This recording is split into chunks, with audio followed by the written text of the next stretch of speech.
This is the Outlap F1 podcast featuring America's own Cody, Andy, and Deanna.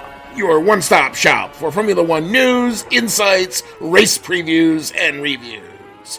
Join us on the Outlap.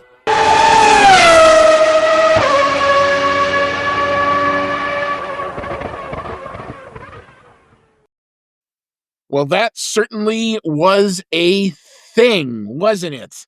Welcome on in. You have found the Outlap F1 podcast. This is going to be season 7, episode number 18. It's our 2025 Spanish GP review show. Unfortunately, due to some technical bandwidth issues because of where I am in the world, we're not going to be able to do video. So you're going to get this. You're going to get the nice edited, lovely piece of audio that we normally do.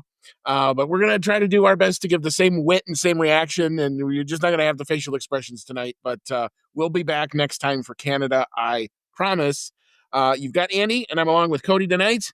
And we just finished watching a bit of the Spanish GP earlier this morning. Cody, are you off the ledge yet, sir? You know, I could have had a much better day today if the race had just gone ever so slightly differently. All in all, I mean, we're going to get into it. It's an exciting race, but yeah, I'm pretty grumpy. Okay, I kept thinking, I'm like, I don't know if tonight's going to be like a therapy session, but if we have to, we'll do it. And that's okay. I'm kind of moving into the acceptance stage of what's happened, so I don't know if I'm going to need to go that far, but I'm definitely going to need to vent a little bit. That's all right, and that's what tonight is definitely going to be for. So we'll just get our particulars out of the way here. So if you have found our show, welcome along. We're glad that you're here. We promise, like I said, to get back to doing regular video on our next recording. But you can find our show as always on Blue Sky, on X. I'll also be a lot better on social media because I'll have more bandwidth next time too. On Instagram, on Discord, occasionally on Reddit, and the audio will be on YouTube, but the video unfortunately won't be. But at Outlap F1 Podcast is the handle for all of that. If you enjoy what you're hearing tonight, you can do us a solid and click the like and or the subscribe button if you want to see our other videos that we all have on the channel. And if you're on your favorite podcasting app like Apple Podcasts, Spotify, if you click a 5-star review, that will also help us out a lot because it helps us come up in a little bit better in F1 related search results. You can email the show as always, outlapf1@gmail.com. A lot of you did for this race because the reactions were pretty there. You can also shoot us a DM on any of the aforementioned social media platforms. Outlap F1 Nation, who continues to support the show no matter where we are in the world. Thank you so much to Dean Warwick, Yuri Dolchester, Paul Weaver, Quentin Warden, Kevin Kelly, Regan Stanzik, Timothy Brown, and of course, Jonathan Scott. If you'd like to become a member of that hashtag Outlap F1 Nation, we will shout you out at the beginning of every episode. We promise to do so. There is an anchor link. It is asking for a small little monetary donation. What does that do? Despite the fact that we're not able to do video tonight, it keeps our recording platform up and going and usually humming along pretty good, and allows us to do broadcasts from way out in the hinterlands, like we're doing tonight. So if you want to do that, you're under no obligation to do it, but we would appreciate it if you would so choose. All right. Particulars now out of the way. Cody, I'm going to let you go first. What you got for headline of the day? My headline is, what a fucking disaster for Red Bull. It was pretty unbelievable how quickly everything fell apart. A lot of it was on the team and their decisions. A ton of it was on Max and the decisions that he made on the track at the end. But it was very frustrating to see Max heading for, a pretty comfortable P3, keeping him, in the championship hunt, keeping Oscar and Lando within arm's reach, to virtually being knocked out of the points. And now it's got to be like the first nail in the coffin of his championship hopes. I don't want to go so far to say that it's over, but the mountain that he has to climb now is that much taller. Yeah, the math has gotten tougher in a lot of ways for one Max Verstappen. But my headline of the day is Drivers Gone Wild.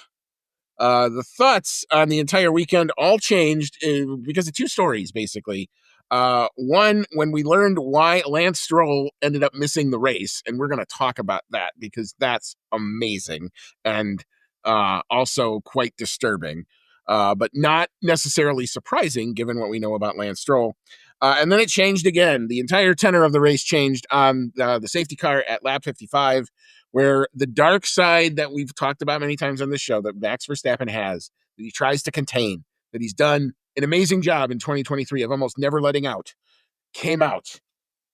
And oh, by the way, what front wing technical directive? It was an MCL 1-2, baby. So you could take that, Christian Horner, and put it in your pipe and smoke it. So, as far as I'm concerned, but that's more at Christian Horner, not necessarily at Max. But we're going to talk about Max for sure. All right. So we will start, as we are always apt to do. Before we get into all of the meat of that, we will start with the qualifying recap back to Saturday, and that saw. All right, going out in P20. This was painful for Red Bull, too. The other Red Bull car, Yuki Tsunoda, last place. I'm getting Liam Lawson vibes already. Ouch. P19 was Franco Calapinto, the other replacement driver. Maybe we shouldn't be doing this during the year. Kind of not working for either of them. P18 was Carlos Sainz. P17 was Esteban Ocon. P16, just missing out on getting out of Q1, was Nico Hulkenberg. P15 was Ali Behrman. P14 was the aforementioned Lance Stroll. That was the last that we were going to see of him during the weekend, and we'll explain why in a little bit. P13 was Liam Lawson. P12 was Gabriel Bortoleto. Great qualifying for him in the Kick Sauber. P11 was Alex Albon in the Williams. The top 10 from 10 to 1. Fernando Alonso makes Q3 and was very happy about it, but he only manages to get P10. P9, Isaac Hadjar in the Racing Bull, doing very well there. P8 was Pierre Gasly, nice qualifying for them. P7 was Charles Leclerc. P6, Kimi Antonelli. P5 was Lewis Hamilton in the other Ferrari, so out-qualifying his teammate, that's significant for them. P4 was George Russell. P3, now it's ridiculously tight. P4 and P3, the exact same lap time, but Max Verstappen sets it first, so he gets credit for the P3 position on a 111.848. P2, just pipping both Max and George, was Lando Norris in the McLaren, but nobody was any match for Oscar Piastri in Q3, a 111.546 to take pole position.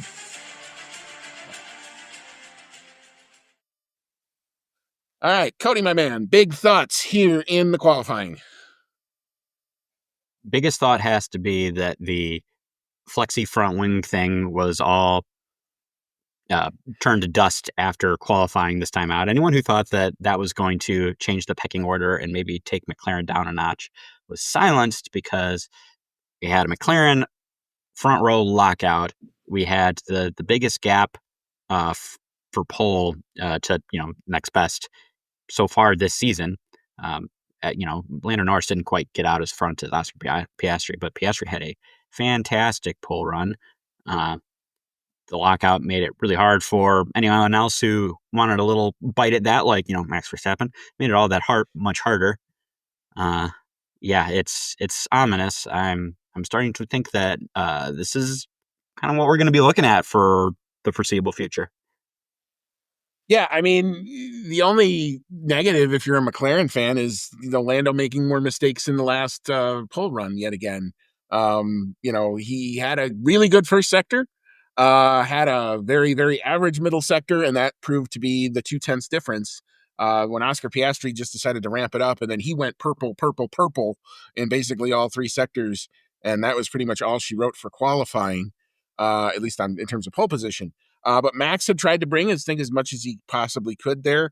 Amazing that both, we have timing down to 3 decimal places, and him and George, the exact same lap time. So that's kind of one of those weird F1 things that happens every now and again. We're seeing it more and more, which is kind of fascinating. I was going to say, not only is it weird, but it's happened to Max and George before. Right. So there you go. They've tied on lap times for qualifying before. It's nuts. Kimi Antonelli, I think a pretty good bounce back weekend, especially after Monaco, at least for the start. And Lewis out qualifying Charles Leclerc for one of the first times, pretty handily actually. So that was really good. And again, the happy Fernando Alonso. Yes, he had scored no points, but he was happy to be home. And even though he sets his one and only flying lap, it got him up to P5, and then everybody else just did the last run and totally took his lap time down. But he was waving to the fans and soaking it all up. So the old man can still kind of do it every now and again. So that was really good. In the pain category, Carlos Sainz, Franco Colapinto, and Yuki Tsunoda.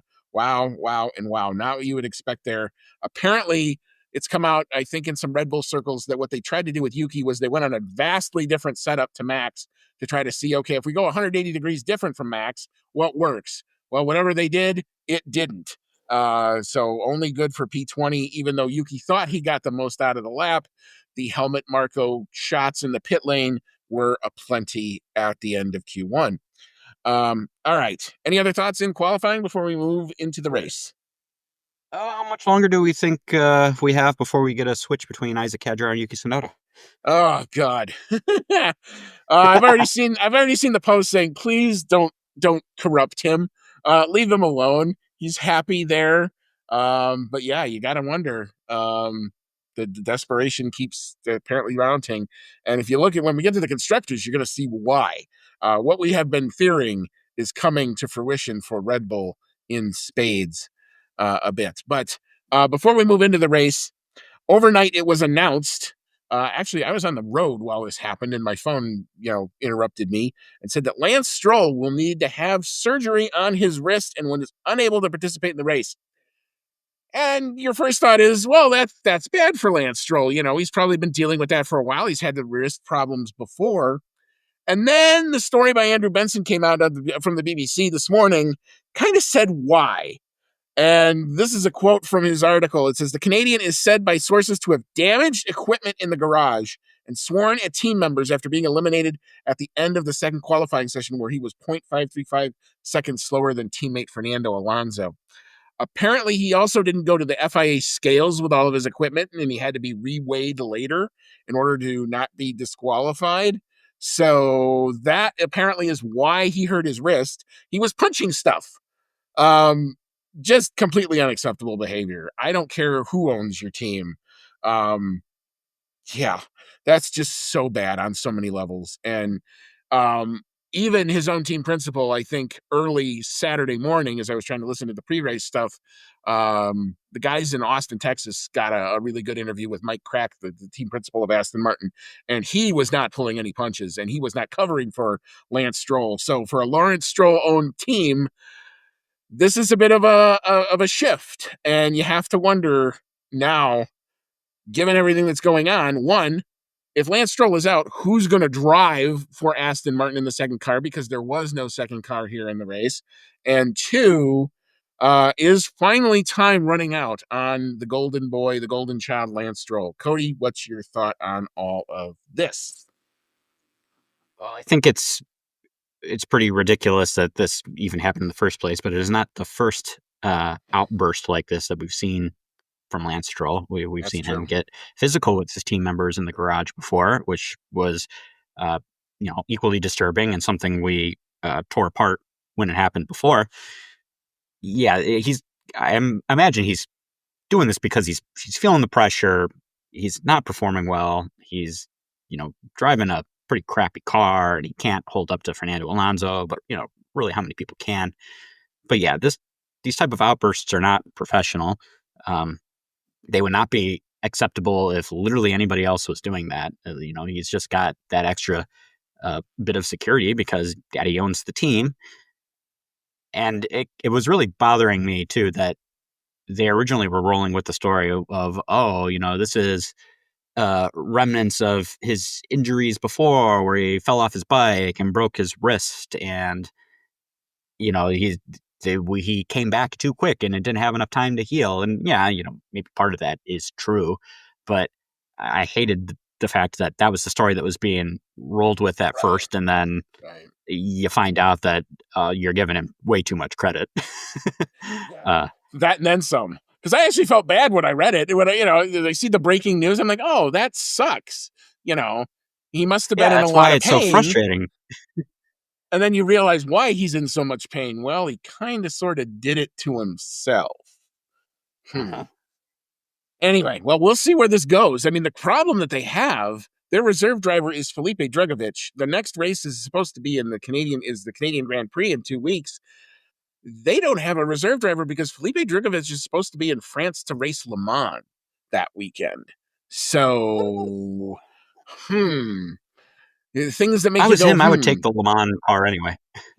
I probably would too. He has got a better shot at actually getting a result out of it there in the end. And that Aston Martin, that Valkyrie looks really sick. So, and with balance of performance, anything is possible. So we're gonna see. I saw a different article that said that Drugovich might forego Le Mans to race in Canada, but that would be a huge thing. Then they got to find somebody to replace him at the Aston Martin for Le Mans. So a lot going on. It's still definitely a dynamic story, but definitely something that we wanted to make sure we brought to you guys because it affects who we see on our race weekends for sure.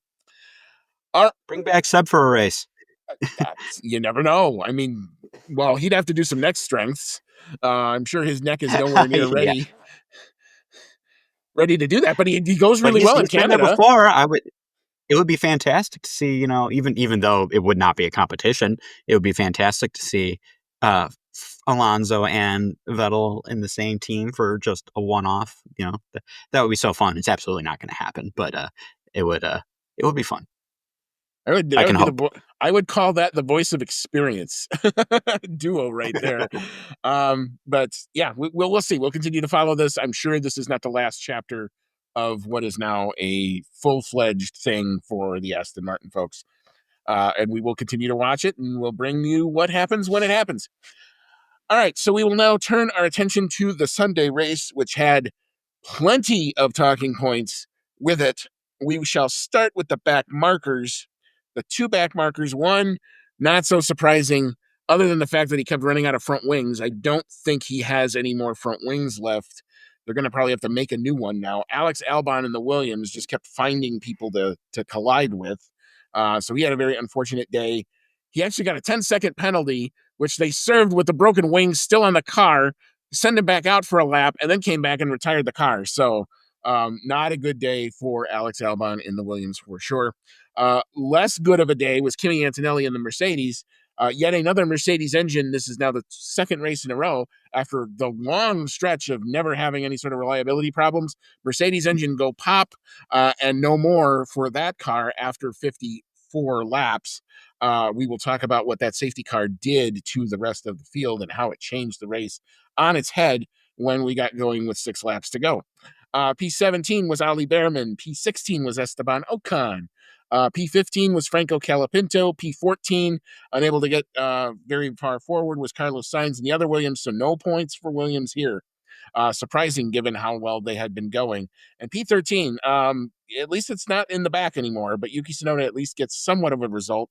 Definitely helped by the safety car for sure, but probably the best he was able to possibly do. Cody, big thoughts here in the back markers. Really rough one for Williams. Like you said, Alex Albon is out of front wings, it seems. Took him out so many times that he eventually retired the car. So rough one for him. Kimi Antonelli, just more bad luck, really. And it sounded like the engine cut out pretty spectacularly. There's nothing he could do about that. So I think just bad luck. As soon as he gets an engine that's actually going to finish out the race, he'll bounce back. But yeah, Yuki Tsunoda, managed to make up a little bit, but considering that he started at the back, I guess that gives you a tiny bit of hope. But yeah, I think all these guys are gonna want to just look at this one and try to learn a little bit from it and move on. Yep. Yeah. No. Totally agree. So we will just. I don't really have any big thoughts other than the fact that I think it was Ali Behrman and Liam Lawson were having a battle late with themselves. Meanwhile, here comes Lando and Max Verstappen, who they were clearly giving blue flags to, and damn near crashed one or both of them. That got scary for a minute. It got really scary actually trying to watch it on the timing screen. So all of a sudden, Max is like a second and a half behind. I'm not all upset about it. I'm like, all of a sudden he's 4/10 behind Lando. I go, what the hell is going on? It turns out they were dueling with each other and were giving no quarter to anybody trying to put them down another lap. Amazing that of all the things that got investigated by the stewards, I don't think this even made the list, but crazy situation, that one. Yeah, that one was a little bit rough. I mean, you really don't want to affect the race of the front runners. That's what the blue flags are there for. But they were actually battling out for position. So it's not like they were just ignoring the blue flags. Like they were running their own race. They were actually battling, and so I can kind of understand the not moving aside right away. But yeah, it put Lando and Max in a bit of an awkward position getting around them. Affected both of them. Lando first really got affected. Max caught right up to him, and you think, man, if he manages to get by Lando because of this, it's going to look really bad. Uh, but then Max pretty much got affected by it as well, so it all evened out in the end. But it Yeah, was a little I'd agree. scary there. Yeah. You don't want them crashing into each other. That would be the worst. Is taking one of these guys out at the front because you're not following the blue flag directive quickly enough. Yeah, and both of them, very late on experience, and like I said, it just kind of turned into a bit of a scary situation. Luckily for both Lando and Max, at least at that time, nothing more came out of it. So I guess we'll kind of leave that there. All right, so we will move into our midfield, and we have people in places we're not used to seeing them. I think that's the theme for the midfield. P12 having a pretty damn good day and a pretty good weekend. I think this is, of all the consistency was really there for Gabby Bortoletto. One of his better weekends. No points, but still a really good showing. Some consistent pace there in the Kick Sauber. P11, just missing out on the points was the aforementioned Liam Lawson, who had that battle with Ollie Behrman, and it turns out none of them end up scoring. P10, we will talk about why he is here. Max Verstappen in the Red Bull with just a solitary point on the day. P9, it's finally happened. Fernando Alonso in front of his home fans, into the points, off the deck. 2 well-earned points for him. P8, Pierre Gasly in the Alpine, managing to get the good qualifying form and turn it into a race result. So, hey, good on Alpine there. P7, the best finishing Racing Bull anything this weekend. Isaac Hadjar in the Racing Bulls, another good result. Like you said earlier, Cody, the clamoring for Isaac Hadjar to now replace Yuki Tsunoda, you would think would now be starting. P6 was Lewis Hamilton, victim of a team order to go to his teammate who was clearly a little bit faster than him. A bit of tire struggle and some odd pit stop calls, which kind of didn't really make sense of who they were trying to cover on an undercut. But P5, I don't know how this happens, but Nico Hulkenberg comes home in P5. He only likes to score big chunks of points, apparently, this season. So Kick Sauber off the deck, a great result for them, taking advantage of the safety car. When other people fumbled, he picked it up. So great result for the Kick Sauber team here. P4 is George Russell. We will talk about why he is here, and we'll just go into the podium because I think it's all interconnected. I feel like at this point. P3 was Charles Leclerc, who inherits the podium after the bit of Max Verstappen drama late in the race. P2 was Lando Norris, gets passed by Max at the start, gets back around him later on, but was basically unable to overcome the 4-second gap to his teammate kind of after that. The beneficiary, I think, of a well executed for the first time in a long time McLaren double stack during that safety car period keeps him in P2 and P1. First corner and gone pretty much was kind of how it really worked for him. Oscar Piastri in the McLaren. Cody, All right. lots to unpack here. So let's start with the good first, because I'm going to get a little bent out of shape when we get into the bad here. For the good Okay, stuff, go ahead. Nico Hulkenberg, fantastic race. Would have had P6 on merit, which is pretty amazing for him and Kick Sauber just in general. Inherits the P5 from Max's penalty at the end of the race. So fantastic showing from him. Very happy to see him get that result, and I'm sure he is loving it too. Fernando Alonso finally got the points, and as you said, it is in front of his adoring Spanish fans. So I guess if there was any place he was going to break his bad streak, this would be the place to do it. So very happy for him as well. And lastly, on the good stuff here, Oscar Piastri, bounces right back from not getting the win in Monaco, losing that to Lando. He comes back here and has another very dominant performance. Uh, you know, like you said, took off right at the beginning, was in control of the race the entire time. He's definitely making the case that he could run away with it. Well, Um, your go, God. there was some pressure. I mean, there was a lot of pressure actually from Max Verstappen, who I thought took the cards that I thought Red Bull, at least at first, before the safety car, took the cards that they were given and actually came up with something actually I thought which was actually pretty good and kept Max alive and in contention as long as they did. They went to a 3-stop strategy where everybody else was on a 2-stop. So Max is basically given the license to go flat out on every set of tires because he can go as long as he wants to, burn the tires all the way to the ground, do 100% pace laps, which he did. He set a lot of purple sectors today, and kept undoing the gap of the pit stop. So it was an interesting gambit, let's put it that way. It proved to turn again. Kimi Antonelli's engine goes pop on lap 55, and the resulting issue is Max is basically out of tires. He ran all of the sets that he had, bar one, and that was a set of unused, brand new hard tires, which was not the preferred race tire. And then he's got to figure out how to make them restart. So, Cody, I'll let you kind of take it from there. First off, what was your thought? Should they have pitted Max or should they have left him out? What was your take on it? I absolutely think they should have left him out. Okay. For so yes, like you said, Red Bull puts Max on a little bit of a different strategy. He's doing the 3-stop. He's racing much harder on the tires, and I thought that was actually kind of a fun, interesting decision because it was keeping him in contention. I'm not sure I would really go so far to say that he was strongly in contention for the win, but I think it was definitely strongly in for contention for P2. P2. Yeah, totally. Yeah, definitely was going to take the battle to Lando and maybe get a P2 out of it.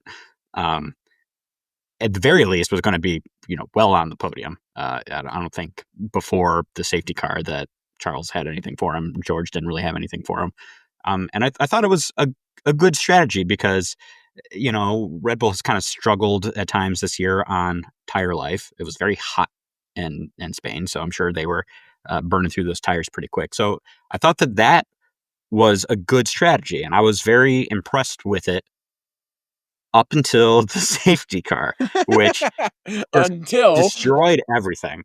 So I thought for sure that they were going to, because okay, so for one thing, the Max hadn't even pitted that long ago for the softs right. that he was on. They were like 6 laps old or something like It that. was like 6 or 7 laps. He was into a Yeah, stint, but it wasn't that yeah. long ago. You're right. It wasn't awful though. Like he went longer, quite a bit longer than that on his first stint with softs, maybe even the second stint with softs, but they weren't like burned through. So the fact that they brought him into the pits, I thought was strange because we've seen so much this year that dirty air makes a really big difference.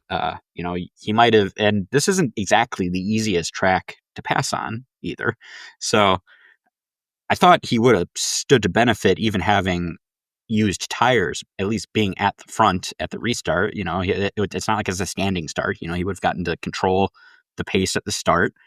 Yep. Maybe having the clean air would have given him just enough benefit to at least hold off one of the McLarens.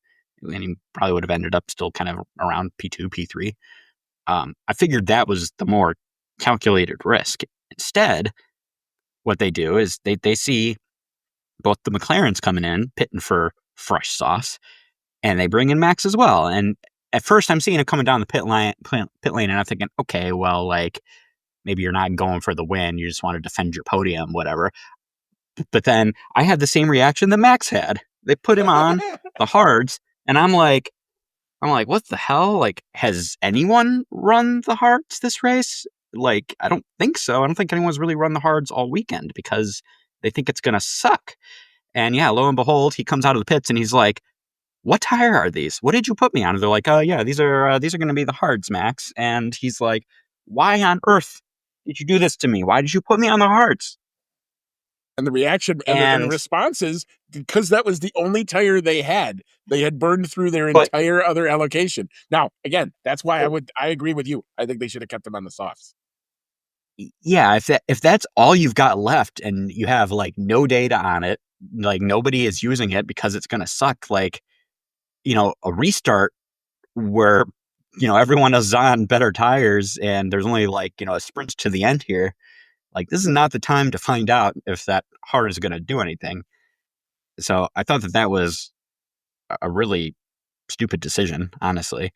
And then it's pretty much proved to be a poor decision right off the bat, because coming along to the restart, Max has a big moment where he gets super loose going over the curbs coming into the main straightaway, and it almost goes around, like, managed to snap it back. But because of that, he loses the position right away to Charles Leclerc. He's on back foot. Tires are not heated up. I think at that point, he actually did have a coming together with Charles Leclerc, because Charles kind of squeezed him a little bit coming near the end of the straight and hit him, which was the first thing that frustrated Max. And we know that frustrated Max is irrational Max. So later on, uh, I forget what, maybe it was like a lap later, kind of in that No, same it's the spot, same George lap. I Russell. mean, it's the What same was the lap. same lap? He goes into So the corner. He goes into the first corner, and here comes George Russell ready to pounce on, smelling blood in the water, and him and Max touch, and Max has to go off to the escape road, and that's when the fateful pit message comes in from GP Lambiase to Max that says you need to give that position back to George because you went on the escape road. And Max was not hearing any of it. Max was like, well, I was ahead at the corner and trying, do the whole, this is Max's argument when he goes into a corner thing. And he would have been right, but for the fact that he went to the escape road. So GP is completely correct, saying, Max, our advice is for you to give the position back. And then the weird happened. Cody, take it away. well, so as far as the George Russell thing goes, there, it actually came out later in the penalty description that they actually were not going to penalize Max for Right. going to the escape road and not giving the position back, because apparently they considered George to be not in control of his car going into that move, which is why he hit Max. And so apparently maybe Max was right on this one, that he did have the right to take the to the escape road and maintain position. So that ends up being kind of uh, just icing on the cake at the end. But yeah, he at the time the team is telling him, "Hey, we think you should give the position back." They know that maybe even if Max is in the right, if it does end up coming down that he's going to get a penalty here, everyone is so bunched up because we just had the safety car that that's going to be Yep. awful. And so they're like, "Hey, let him by," thinking that that's probably the safest thing to do. You stand to going from fourth to fifth, you lose what, like a couple points. Two points, 12 to Yeah, 10. you lose 2 points as opposed to getting the 10-second penalty and possibly getting knocked out of the points. And it seemed, Max was arguing his case on the radio, saying like, "Hey, he hit me, he made me have to go to the escape road." And they're telling him to give the position back, and he looks like he's going to do it. He slows down going into the turn. Looks like he's going to let George by. And then I don't know if, who knows, because Max isn't going to tell you anything. He's never going to admit to if he did it on purpose or not, or what have you. But he either decides that he's going to just go ballistic and hit George to get back at him, or he changes his mind at the last minute and goes, "You know what? Fuck no. Like, I don't have to give this to him. I'm in the right." Whatever it is, right as George is going past him, Max accelerates into the turn and square on hits George. And the FIA did, or the stewards, I'm sorry, the stewards did not take kindly to that. So they give him a 10-second penalty for causing a collision, which pretty much did take him out of the points. He ends up finishing 10th, so he gets a solitary point on that. But the race is ruined. Uh, it There's so many things that are frustrating about this. First off, like, if you just given up the position, you lose 2 points instead of 11 points. Like, it's a no brainer there. Like, whether you think you're right or you're wrong, like, be logical here. Like, you're in the fight still for the drivers' championship. You have to get what you can, especially when you're up against that super good McLaren car. If you want to stay in the hunt, you got to take everything you can. Even if it's not going the best.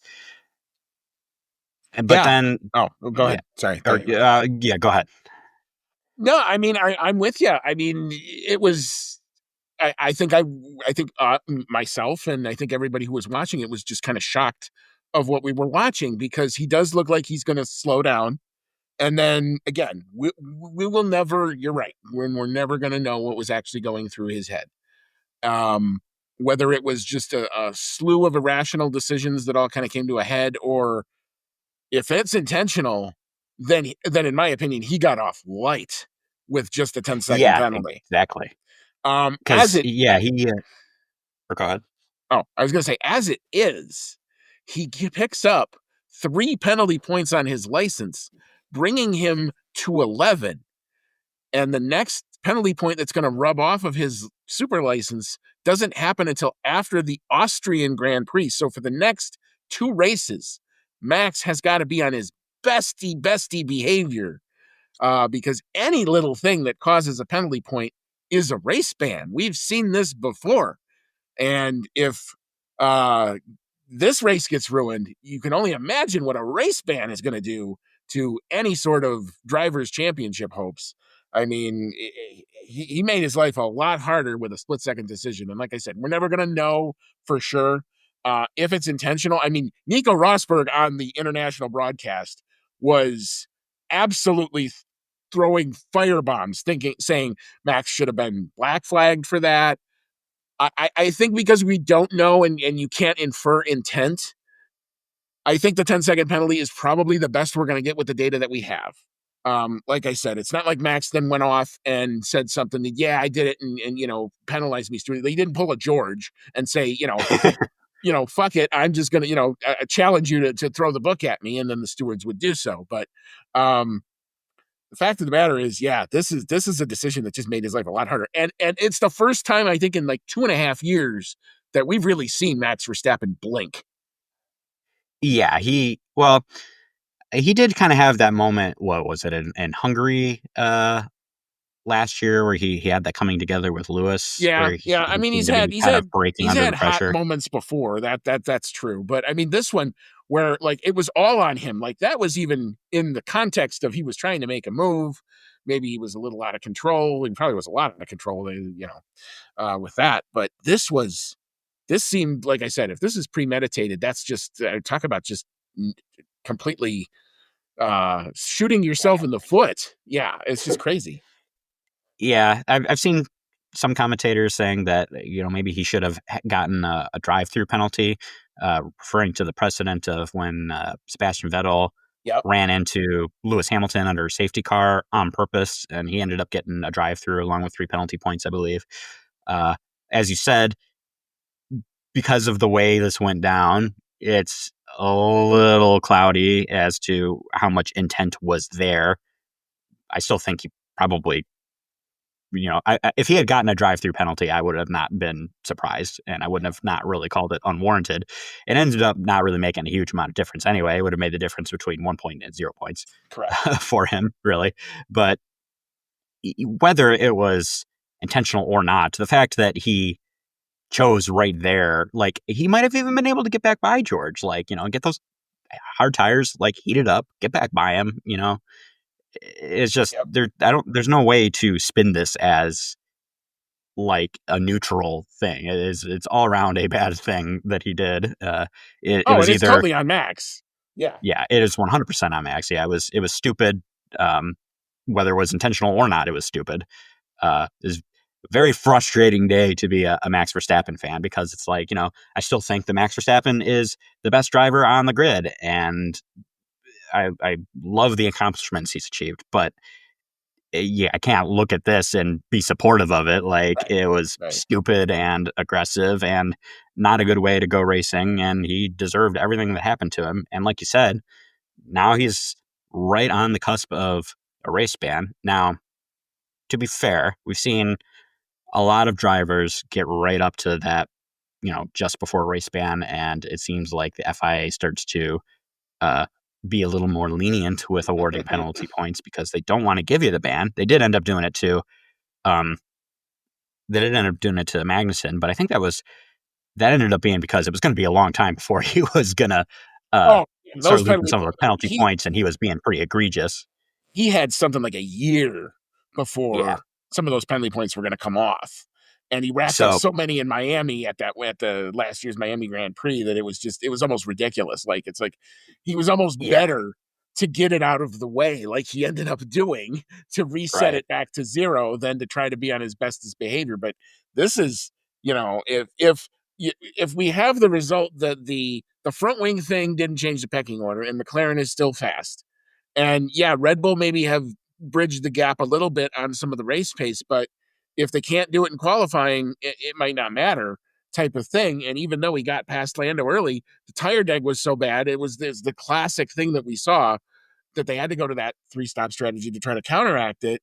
Um, if he gets a race ban, it's game over. I mean, Yeah. legitimate game over. He loses 25 points to especially to Oscar, who is as cold as fucking Max is when it comes to just stepping on your throat. Um, yeah, I mean, this got a lot harder for Max today for Yeah, sure. he went from being one race away to practically two races away, just Right. in one bad weekend. Uh, at this point, he's got to hope that something crazy happens, like Oscar or Orlando have like a race retirement, and that he can go on to win. He's Right. got to start hoping for that. And yeah, if now, like I said, I don't think he's necessarily really like detrimentally at risk for a race ban, so long as he keeps it somewhat clean. I think that the stewards will, you know, probably try to avoid giving the defending champion a race ban. But if he deserves it, I hope they give it to him. Right. Um, I mean, if he does and something, if he has this again, he has another flashpoint. And I'm thinking of Austria last year, which was such a flashpoint between him and yeah, Lando. If he's trying to wrestle a win away from a guy like Oscar or Lando, who aren't going to give anything, and he tries to assert the dominance thing again, like he always tends to try to do, he could very easily run afoul of something. But like the ones that where it could get weird, where it's like, okay, he impedes somebody in free practice one, and somebody decides to give him a penalty point for it. If it's something egregious or something like that. I mean, just the potential faux pas in the next two Grand Prix. Like I said, he's got to be on his bestest bestie behavior. No swearing, no nothing.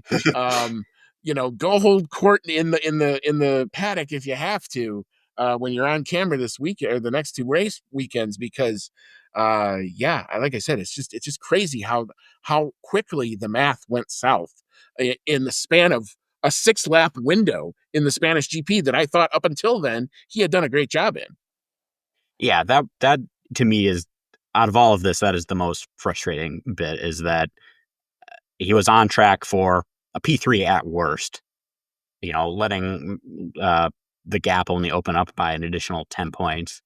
And in the span of like a couple laps, that was all thrown away, and in the worst way.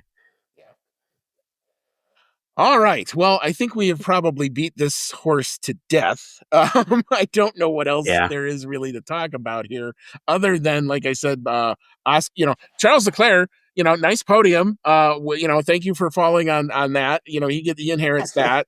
And again, Nico Hulkenberg up another position because of the max penalties there, and that moved Hadjar up, Gasly up. Alonso gets 2 points instead of one.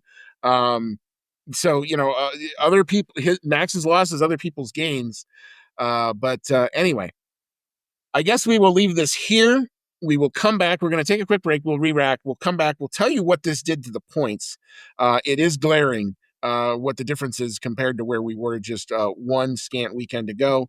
And then we're going to open it up to your takes on this race. We've got some great stuff. There are people throwing some bombs out here. Then we're going to hand out our awards. I have an on-track award rubbish. I have an off-track rubbish. And I have a funny rubbish just because it was one of those things that literally made me fall back into my chair laughing. When broadcasters try to prove they're smart and should just say, I don't know. But anyway, come on back. We will talk about what happened there. And then we're going to talk about predictions. We actually kicked ass in these predictions this weekend. But who came out a little bit better than the other one? We will talk about that too.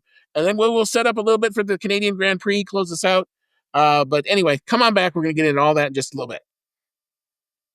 You are listening to the Outlap F1 podcast, and we'll be right back after this quick pit stop.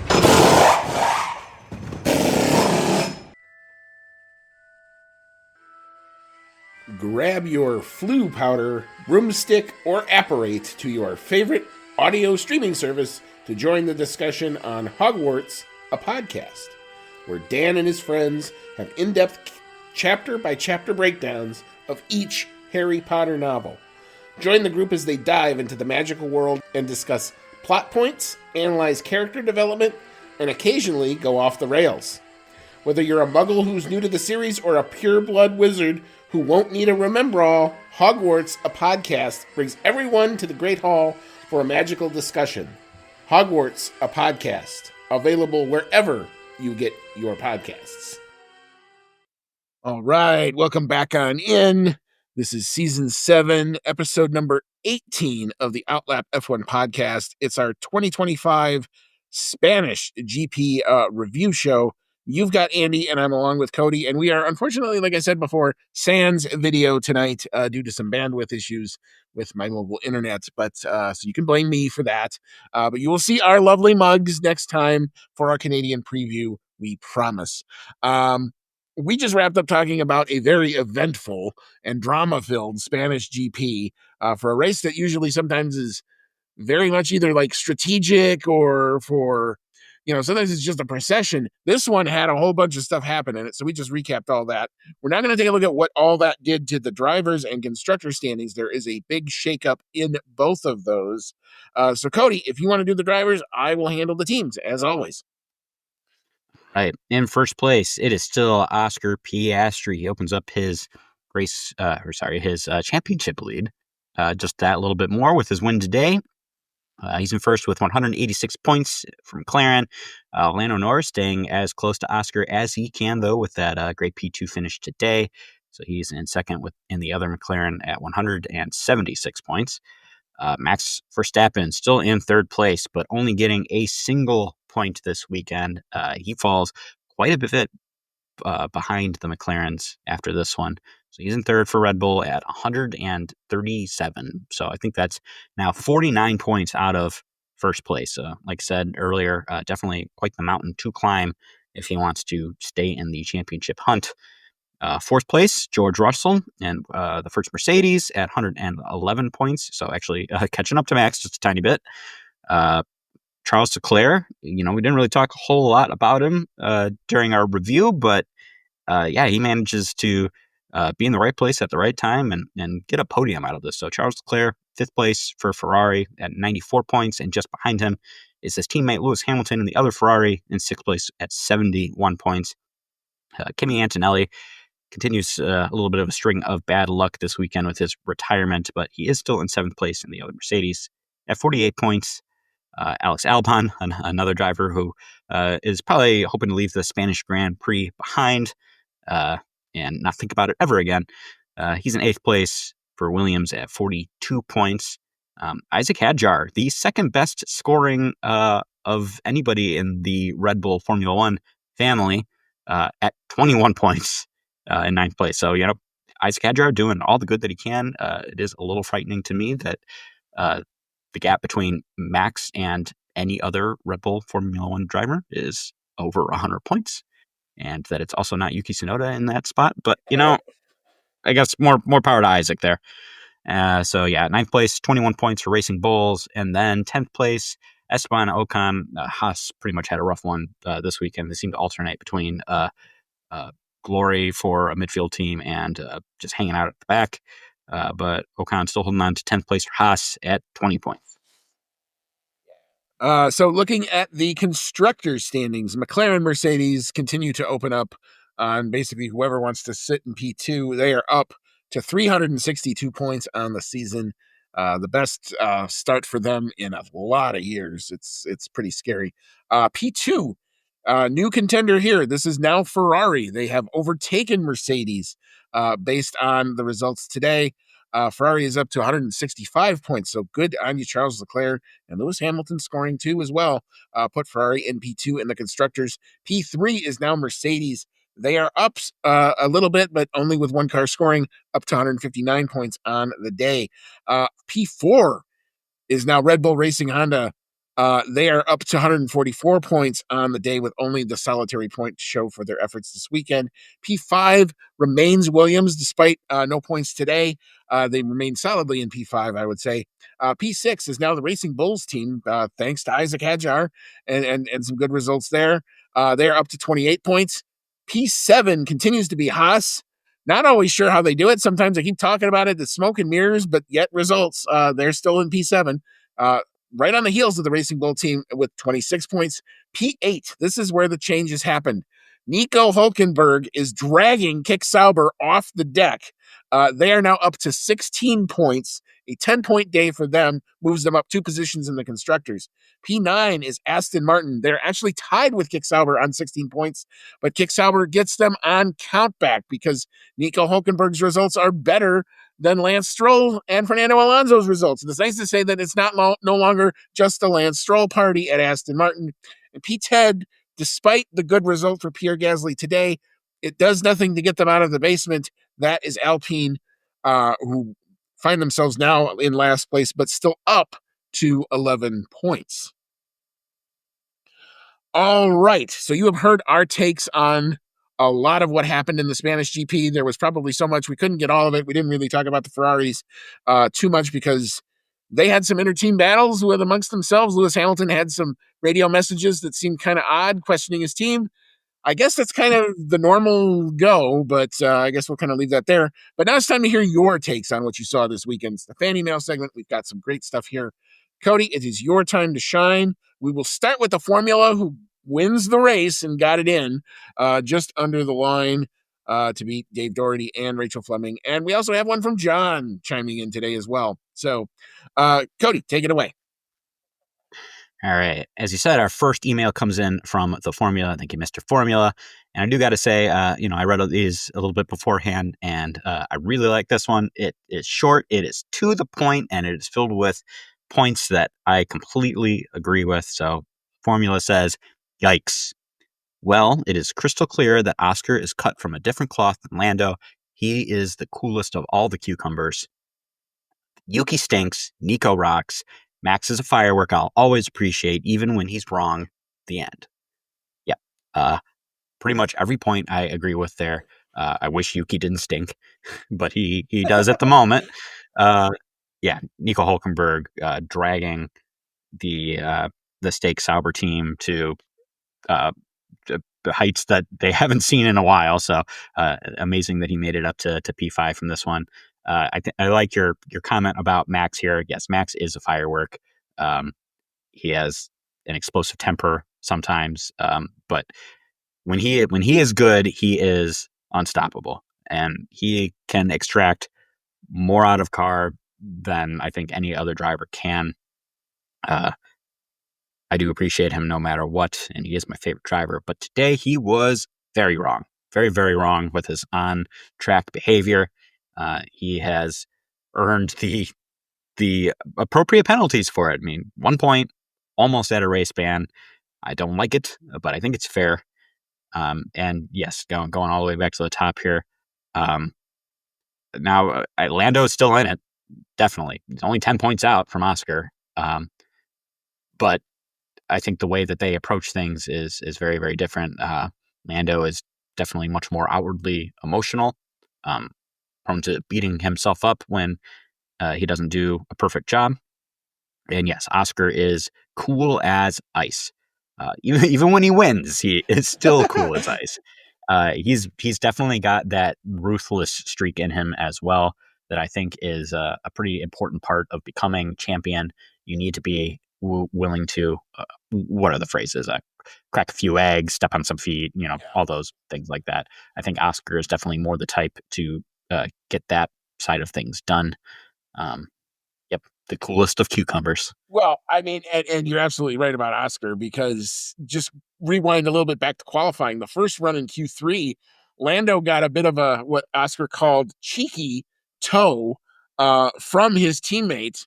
The way that the Lando side of the garage chose to take him out when Q3 started. And what did Oscar do? Well, he didn't really give two shits about it, because the next lap he goes out and he beats Lando by 2/10. And so that's just how his makeup is. Nothing really flaps him, even when it goes bad. So he has this insane ability to just deal with it, put it aside, and come back and be just the same guy that he always is. And his racecraft and the qualifying and the stuff that he had to work on is getting so much better. That said, I still think there's going to be certain tracks that Lando is going to be better at. Zandvoort, Singapore, um, Austria to a certain extent. If Oscar can at least bridge the gap on some of these and maybe only lose minimums amounts of points, kind of like what he did in Monaco, that's really good for the Oscar side of the garage, even if he loses a little bit of points to Lando there. With Lando, you're going to see the highest of highs and the lowest of the lows. And the fact of the matter is, he was outstanding in Monaco. That second qualifying lap was one of the best things I've ever seen him do in his career. But he made another mistake, in Q3 qualifying year. So you're going to have that kind of dichotomy, and until Lando can deal with that, um, it's gonna really hinder him, and he may have to watch his teammate celebrate a drivers' championship, because it's certainly looking like pissed off Piastri is a thing this season. As for Max, up until the point where he lost it, he had overcome. This is to what you say about the ability in a car, Cody. He had overcome what is the pit stop delta? 22, 23 seconds of just pure pace. And he had gotten on the 3 stops up to P3 on legit pace. He's there before that safety car hits. So it is amazing. I've said this before so many times with Max, the duality of the guy, that he's got that amazing ability in it. And he also has this part of him that it's the only thing that I see as a weakness in his overall game is he can boil over. And when it does, like you saw today, this is what can happen. So crazy stuff all the way around. Yep. I agree with all of it. Thank you, Mr. The Formula, again. Yep. Our next one comes in from Dave Doherty. Thank you, Dave. And he says, hi, team. Well, that was some race. Austin was crazy about crashes with Albon, strong contact. Verstappen's race was like the tables were turned against him. It was like the race was calling for him for a podium or something, but it was crazy that it didn't turn out well for him. That is understatement of the century. Antonelli and Mercedes are crumbling as they seem to be falling a bit. But McLaren's strategy is just perfect. Driver of the day, I would pick Hulkenberg. Yeah, we had a little bit of an interesting thing happen on the broadcast where Max Verstappen won driver of the day. And there's this part of me wonders great, if that's a protest vote, but maybe, but it's really funny seeing the graphic of Max Verstappen, driver of the day, started P3, finishes P10. Makes you wonder how that could happen. So that gave me a little bit of a chuckle. Sure. But yeah, we kind of have beaten the Verstappen thing to death. It definitely went very wrong very, very quickly. Here's hoping he can try to leave this behind him and be a good boy for a couple races so that he doesn't earn that race ban. Yeah. I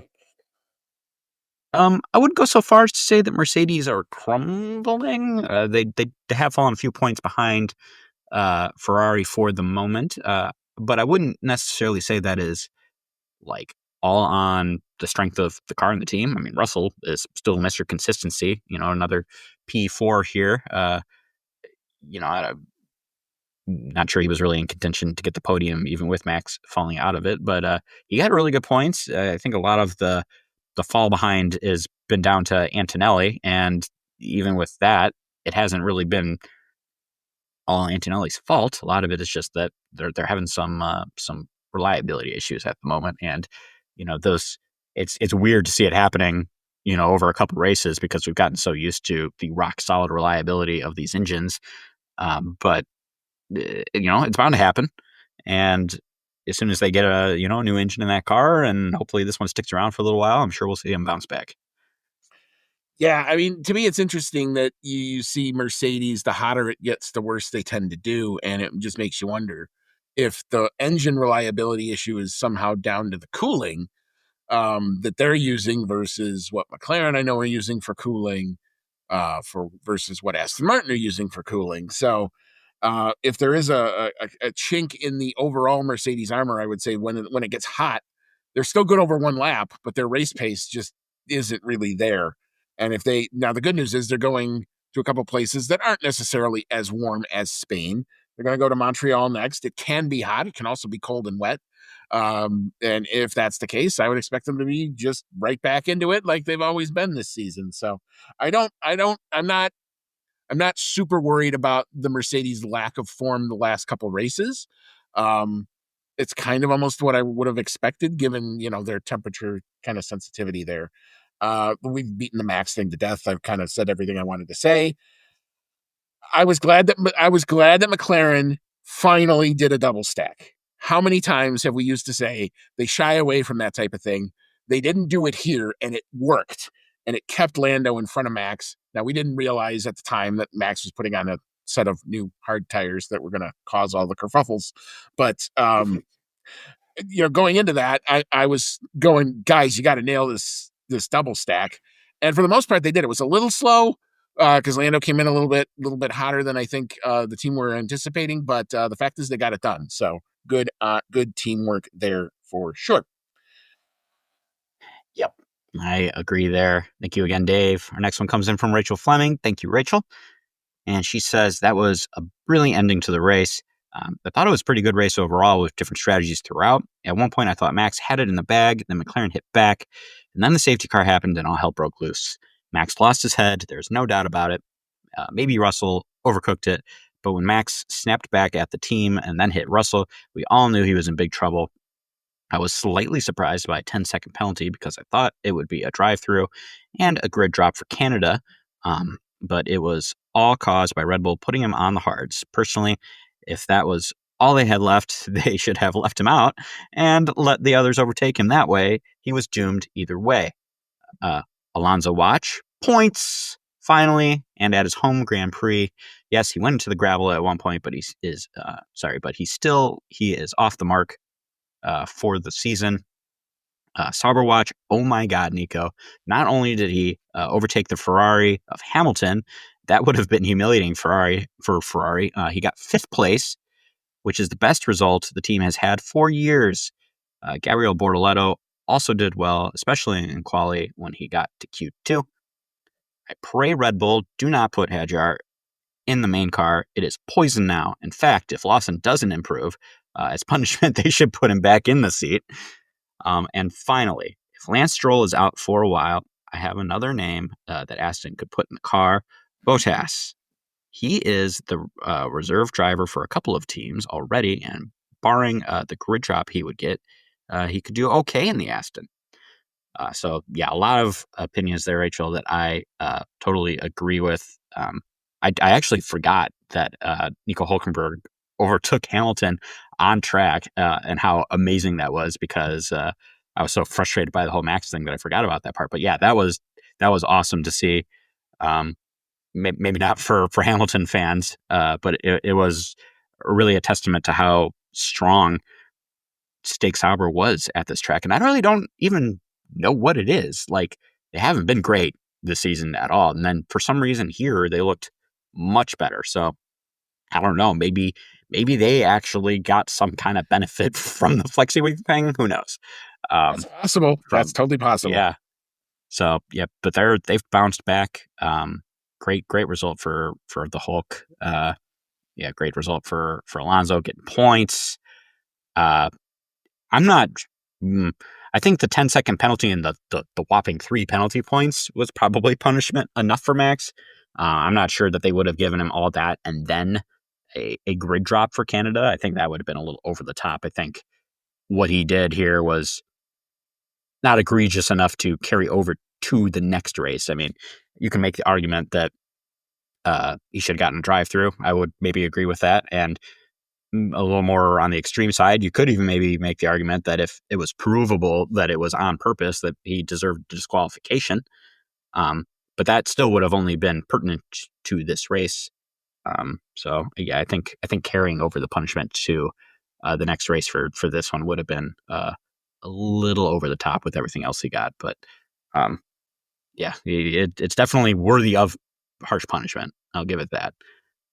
And yeah, lastly, all of this was kicked off by putting him on the hards. That I definitely agree with. Is had they left him out on the softs, we we would have had probably something amazing happen. We would have had uh, Oscar and Lando fighting each other, fighting Max. They had fresher tires, but he had would have had the track position. He would have had the clean air. I think we got a crazy end to the race, but I think we were robbed of a good end to the race by this all happening. I think it could have been amazing. And another thing I've seen a lot of people talking about that is kind of the result of all this is we still really haven't gotten a good on track fight between the two McLaren drivers, because you had Max get Lando at the beginning. That opened up a little bit of a gap between Lando and Oscar, so they couldn't fight in the beginning. Yeah, uh, I don't know what else to say on that one other than I just want to see them actually duke it out. Like, they're so close in points. They're at the same team. It would be really fun to actually see them on track fighting it out.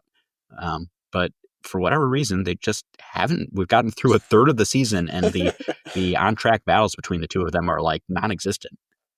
Other than the one pass, I think in Imola, I can't really think of Yeah, but like Oscar another. was on Oh really no, old but no, tires. and that's not It wasn't fair. that wasn't. You're totally right. I mean, that's not a legit thing. I can't really think of. It's been a convenient blessing for Andrea Stella that they haven't had that come in. I'll tell you, that's the one part of this that I'm not really looking forward to, because at some point the gloves have to come off. If Lando wants to get into this at all, he's got to do something that might piss somebody off, a la Hungary last year type of thing, which would not be the way to go about doing it, but the result might be what he needs to have happen. So while it may be fun for the neutrals, that would not be so much fun for me. I will be Yeah, very, your very nervous if stress would that go through the happens. roof. Yeah, exactly. So let's be honest there. But to go back to just Rachel's overall thing, it was hilarious that as I'm trying to console my co-host here, because I knew he was vibrating as this is all going on. The one thing we looked forward to was Rachel's email, because we both knew where we said Salberg is up to P8 in the constructors, and Alonso got points. So we were all, that was the thing that kind of got us back on track a little bit. Not to focus on the bad, was the good stuff that was coming on. So Rachel, thank you very much just for that. Um, I was waiting to see that. As soon as I saw it come through, I'm like, oh, good. She definitely was watching the Salvers. She should get rewarded for watching the Salvers. And Alonso got Mhm. points at his home GP. So totally agree with all of that too. The Lance Stroll thing, we're going to have to watch and see what the hell happens there. Um, how much does that team want to cover for him moving forward, and where does this go? Or does it just turn into a giant nothing burger like everything Lance Stroll apparently turns into? So that's going to be fascinating to watch over the next couple of weeks. Yeah, I think it really kind of depends on how long he is out for. I mean, if he Right. comes back right away, if he's back in Canada or something, he managed to make a really really quick comeback when he injured his hand and wrist or whatever before. If he comes back really quick, I think it will be a nothing burger, and I think he wants to come back really quick, because the problem is if he takes the time to do physical therapy and heal and all that properly as he should. Uh, I think the interesting that it happens is, yes, you put someone else in that car, and I do think it's an interesting case for Bottas. He's I don't know. It depends on if he wants to be back in there. Uh, but it if they put someone else in that car for a couple races, and they're even able to come close to Alonso in terms of like qualifying pace and all that stuff, I think it will be really damning for Lance Stroll. And like, yeah, his dad owns the team, but his dad is still just one person in a big organization of people Yep. that run this. Like, eventually, you know, the pressure is going to be on him to change something. So And Lawrence we has will been just have asked to watch it. directly. Yeah, Lawrence has been asked in interviews directly, would you fire your son? And he said yes. So He says that, I know, but but he's yet to do it. yeah, there's a very big difference between saying you'll do something Oh, and actually following through on firing your totally son. agree. Totally agree. Uh, Totally agree. All right. I'll take the last one because this is from John, and yes, it's that John, founding member of the podcast, seat emeritus, and contributor this week. He said the tire situation in this race reminded me of the olden days when we refueled F1 cars. Yes, unfortunately, I am that old and have been watching that long, where we had a number of strategies playing out and had to wait until later in the race to see how it would all shake out. Best Spanish GP I've seen in quite a while. Also, today marked reason number 1,873,278 of why Max Psychopath Verstappen is a piece of insert politically correct word of your choosing here, Cody, and the most embarrassing air quote champion the sport has ever seen. I know that is a popular view.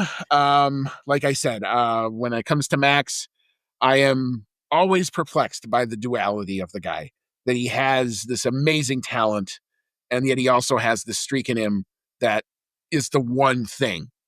It's like Superman's kryptonite. It's kind of scary. It's the only thing that gets in his way, and it may have cost him a shot at the drivers' championship this season because of it. But just a crazy thing. But yeah, I mean, I can kind of remember in the refueling days, you would not really know, and you wouldn't know how much fuel would go in the car. You never knew what the fuel loads were. It added a whole extra dynamic to the racing. um, I'm glad we don't do refueling anymore just because the danger factor is so crazy. And I like seeing 2-second pit stops. I think that's amazing that you can get that type of ballet coordination. And we've figured out a way to do it without refueling. So, and I don't think it really takes away from the show. So but I understand the point. Like it adds another strategy to it. But Cody, any reaction here? Oh well, obviously, Max is my favorite driver, so I'm gonna not agree with the title of most embarrassing champion the sport has ever seen. I'm actually not sure who I would give that to, but I definitely wouldn't give it to Max. Uh, although, in terms of the politically correct word of my choosing, I don't think we have to go politically correct on this one. We can say that this race, Max Verstappen was a piece of shit. Uh, we also aren't sponsored, so I can say shit and we'll be okay. Yes. Uh, FIA but be damned. Muhammad Ben Sulayem, come find us. And yep, that would there mean you you're go. listening. So if you're listening to this show, dude, thanks and welcome along. I know that John is a big Lewis Hamilton fan, though, so there is that extra bit of charged uh, dislike for Max, and I can understand that. Um, but in terms of the other stuff that we got here, um, man, okay, so they stopped refueling cars with the Right? 2010 season, Yeah. so Yeah. Oh, 809. that was that definitely happened before I became a big Formula One fan. So it's but I've watched all the old stuff, and yeah, it's definitely it was cool to have that extra bit of strategy in there, uh, but definitely dangerous enough that I think it's worth it not to do it anymore. And on top of that, like these cars are getting more and more fuel efficient and all that. Like probably don't even need. I mean, they get heavy when they got full tanks, but overall, they probably don't even need as much fuel as they did back at that time anyway. So Yep. I'm not sure how much of a difference refueling would make at this point in time. It's not worth the risk, in my opinion. But yeah, I do think that this is the best Spanish Grand Prix we've seen in a while, and we run into the same irony that we ran into with Imola, where we got a great race from these tracks this year, and now they're gonna fall off the calendar for who Yeah. knows how long. Well, at least I guess there's actually potential for this race to continue. I don't think they've for sure said that they're not doing a new contract for it. It would be interesting to have two races in Spain. But at least it's potentially going away, and Yeah. Imola is going away. So at least we got one last good one for these tracks before they're off the calendar. I mean, yeah. And I mean, these are two tracks that I think could easily take the place of a Grand Prix of Europe type of thing, both Imola and here. Um, Imola oh needs to yeah, put a whole lot of money even in. put it on a cycle. Yeah, yeah. Imola, I know, needs to put a whole lot of money into their facility to kind of get it up to snuff. Whether or not that's going to happen, I don't know that they have it. Um, this track, Catalonia, has put a lot of money into its facilities, and they've upgraded, and it's a lot better of a situation than it was even a few years ago. That said, both of these tracks are kind of in the middle of neighborhoods, and they're not exactly the most easiest to access. And apparently, it takes several hours. Like if you're paddock personnel, you got to get there at like 3 a.m. to actually to get there so that you can, get all your stuff set up. So when they say they're living at the track, they mean it. Let's put it that way. But anyway, thank you to all of our contributors. We figured this one was going to be a bit spicy, and you did not disappoint at all. So thank you so much. All right, so we're going to get into our awards. We will start with the rubbish. Cody, I'll let you go first here. I think we have consistency on the on-track stuff, but I got a funny one that I just want to get into. But Cody, take it away. What you got for rubbish? So if there's anything good that came out of all of the Red Bull Max kerfuffles this morning, it is that they made my awards this week really easy. So my rubbish award is going to go to Max Verstappen hitting George Russell, effectively knocking himself out of the points, getting himself right on the edge of a race ban. All really bad things. He completely did it to himself. As we said, it does not really matter whether it was intentional to hit him or he just changed his mind about giving the position back at the last minute and hit him on accident because of that. It doesn't matter. It was stupid, and he has paid a hefty penalty for it. Yeah, absolutely. All right. So I've got two serious ones and then one just kind of funny one. So the on track, as I've said before, it feels like sometimes the only thing that can sometimes stop Max is sometimes Max. And we'll just kind of leave that there. The first off track one, Lance Stroll having a temper tantrum because he didn't get out of Q2, to me, is just chef's kiss for what we know about who Lance Stroll apparently wants to show us that he really is. So into the rubbish bin with you. And now for the funny one. The funny one happens in the end of FP1. And they played a Lando Norris radio message. Now, if you're talking about Lando Norris radio messages, you probably want to come talk to me because I think I've listened to just about all of them. So I've gotten really good at understanding what the codes mean. But I don't tweet about them and I don't want to put them out there because, I actually don't want people to like figure it out and actually know what goes on. But Will Joseph comes on the radio after Lando's qualifying simulation and tells him, "You went Lando, eagle, eagle, eagle, and another code for I think a brake bias setting or something." Lando, like you and I, Cody, is an avid golfer. Here's what the code actually means. Eagle means you were purple in that sector. If Will Joseph was to say birdie, it would mean that you were green in that sector. So that's basically telling Lando you went P1 in a kind of fun little coded way. So Nico Hey, yeah. Rosberg, yeah, so makes sense, right? So Yeah. Nico Rosberg is doing the color commentary. And while I sometimes don't always like the way he goes about doing it, I find him generally actually pretty interesting. And I do think he meets my test of making me smarter as a fan. So I've come to admire the job that he does. Now, I think it was Rachel Brooks who set him up for failure, first of all by literally going, "So, Nico, you were a driver. What does that message mean?" Directly to Rosberg. Now, if you're Nico Rosberg and you're getting that and you don't know because the answer he gives was just hilarious. He clearly didn't know what he was talking about. and he makes up and he fumbles some answer about, oh, it had to have been some sort of a switch change or an engine mode change, something about that. He clearly didn't know what he was talking about, and he was not expecting the question to come his way. So that's one strike. We get to the end of FP1, and now they're doing the Sky Crew are doing kind of their recaps, where sometimes they interview a team principal and they bring in the color commentaries to talk about, the wrap up before they sign off before the break before FP2.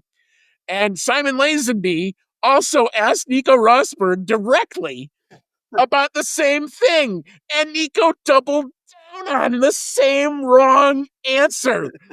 And I literally almost fell out of my chair laughing at this. Nico, dude, you're a really good analyst. It's okay to say, you know what? I never drove for McLaren and I don't know what that code means. That's okay. Gotcha, bud. You're dealing with the wrong dude on that one. So into the rubbish bin you go there, man. Woo. Yep, you don't need to know everything. It is Yes. okay to admit you don't know everything, even if you are someone who knows way more than the average Joe. I know. And I like to think sometimes I know a lot about this sport. I make mistakes every freaking time we get behind this microphone. I guarantee you. So there are times when I just don't know. And sometimes you just have to say, I don't know that. It's okay. Anyway, I thought it was hilarious. But anyway, we'll move into our analysis paralysis. I think this one is really easy. I'll go first here, and then I'll let you kind of say the same thing. I was shocked that Red Bull pitted Max Verstappen when they realized they only had one set of tires, was completely the wrong set of tires. It was not going to set him up to do a restart. You don't want to restart on a set of new hard tires. Just leave him out in clean air. Maybe he makes something special happen. That clearly was the better way to go. I didn't get it at the time, and now look what you got yourself into, Red Bull, because of it. So clearly, easy analysis paralysis there. Cody, I'll let you chime in on that one too. Yep, exactly the same opinion from me. Yeah, putting Max on the hards didn't make a whole lot of sense. There wasn't a lot of confidence in the tire. It seems like they just wanted to pit him to have him on fresh tires, but if it's the wrong fresh tires, it's still gonna suck. And we saw it suck right out of the gate. Like I said, Max almost spun himself out coming around to green flag conditions again. So those tires obviously were not up to temperature. We're not going to work, and it all fell apart from there. Yeah, definitely for sure. All right, so moving on to our dark horse of the day. It gives me the opportunity to do my Hulkenberg because he was clearly the dark horse of the day. Kick Sauber, big points, up to 16 points. He is up to P11 in the drivers, by the way. So he may make the list. And he's only like 1 or 2 points behind Ocon. So it's kind of scary. We may be talking about a Kick Sauber in our top 10, maybe as early as the next round, especially if it rains in Canada. Yeah, and I would be here for it. I agree. Nico Hulkenberg, definitely dark horse of the day. Uh, you know, after this race, uh, they're only at Kick Sauber's only at 16 points on the year, and they got 10 of them today with Yep. Nico Hulkenberg. You got that on track pass on Lewis Hamilton, which just kind of even mailed it home how crazy this was for his performance. So very happy for him. Definitely dark horse of the day. All right. So that just leaves our driver of the day. Anytime you go corner one and are gone, I think that's pretty much game over for that award right there. Oscar Piastri, even after Lando Norris does the air quote cheeky thing in qualifying, does not care, cold as ice, goes out and just wins, baby. And that's just how he's built. So easy one for me on this one. Oscar Piastri, driver of the day. Cody, what's your thought? In agreement here, Oscar gets the strongest pole position so far this season. He takes off after turn one, and he pretty much maintains the lead of the race, more or less throughout the entire thing, even through some interesting strategy from Red Bull and the safety car, where everyone's bunched back up behind him. He still nailed it. So yeah, definitely easy driver of the day for Oscar. All right. Very good. All right. So we will move into our predictions results. And like I said, for Spanish GP, sometimes we get these really right, sometimes we get these really wrong. I think we got these really right this weekend. Cody, sir, you got 4 points on the weekend. You got the P2 podium, you got the P3 podium because you got Leclerc up there. That was a really nice pick for you. You got the fastest overall driver because you said Oscar was going to do that lap, and the fastest time because you were quicker than mine. The fastest lap time was insane, a 1:15. Did not have that in our bingo cards for sure, but you were faster than me, so you get the point there. However, I had one hell of a weekend. When I said I was going on a limb and saying I was going to be Oscar centric, that proved to be very good for me. So I got the pole sitter, fastest quality time, P1 podium. Thank you, Oscar, for all of those. I also got the fastest lap driver again, and thank you, Oscar, for that. I got P6 on the bonus pick for Lewis Hamilton there, and the prop bet because we got 2 McLarens on the podium as opposed to the one that you had selected. I take this weekend. Honestly, I'm not. Oh, go ahead. Yeah, you definitely took this one. I'm just happy and amazed that I managed to get 4 points this weekend after predicting a max pull and win and Oscar being nowhere. I still got 4 points, so Yeah, no, I'll take the loss on this one. I'm pretty happy with it. no, I thought that I had to redo the counting a couple times. I'm like, where are we? Because we were both nailing these things. That ties our collective score back up at 4. So we are either both equally good or equally bad at predictions this year, however you want to see it, good folks. All right. So I think we have said our piece on this race. Thank you if you have managed to stick with us all the way here. I apologize for some of, like I said, the bandwidth issues. Like I said, we will definitely have video back up and running when I am on my home Wi-Fi internet that I love and adore and miss. But doing the best we can with what we got. So, like I said, thank you to everybody. We will be back for a Canadian GP preview. We're going to take a 1-week break, and then we will come back with a Canadian GP preview and another race in our almost native time zone. So, Cody, any thoughts? Last thoughts before we hop on out? Just that I hope that Max can bounce back after this one and try to keep the championship hope alive. I know it's kind of ridiculous to think that he's won 4 in a row, and I still want him to win another one. But I really do. I really want him to match that consecutive championship record, and it's looking like a longer and longer shot the further we go. But one can hope, right? Absolutely. Until it maths, it's never over. I've seen weirder things. The best example I give everybody is America's Cup 2013, where the U.S. boat was literally down 9 to -2 in a race to 10 and rattled off 11 victories in a row to come back and win. It was one of the most insane turnarounds I've ever watched in sport, and it tells you that anything is always possible. But anyway, I guess we'll leave it there. That's kind of my inspirational words of wisdom there. Like I said, we'll be back for Canada. Until then, folks, take care. And as always, may all your laps be fast.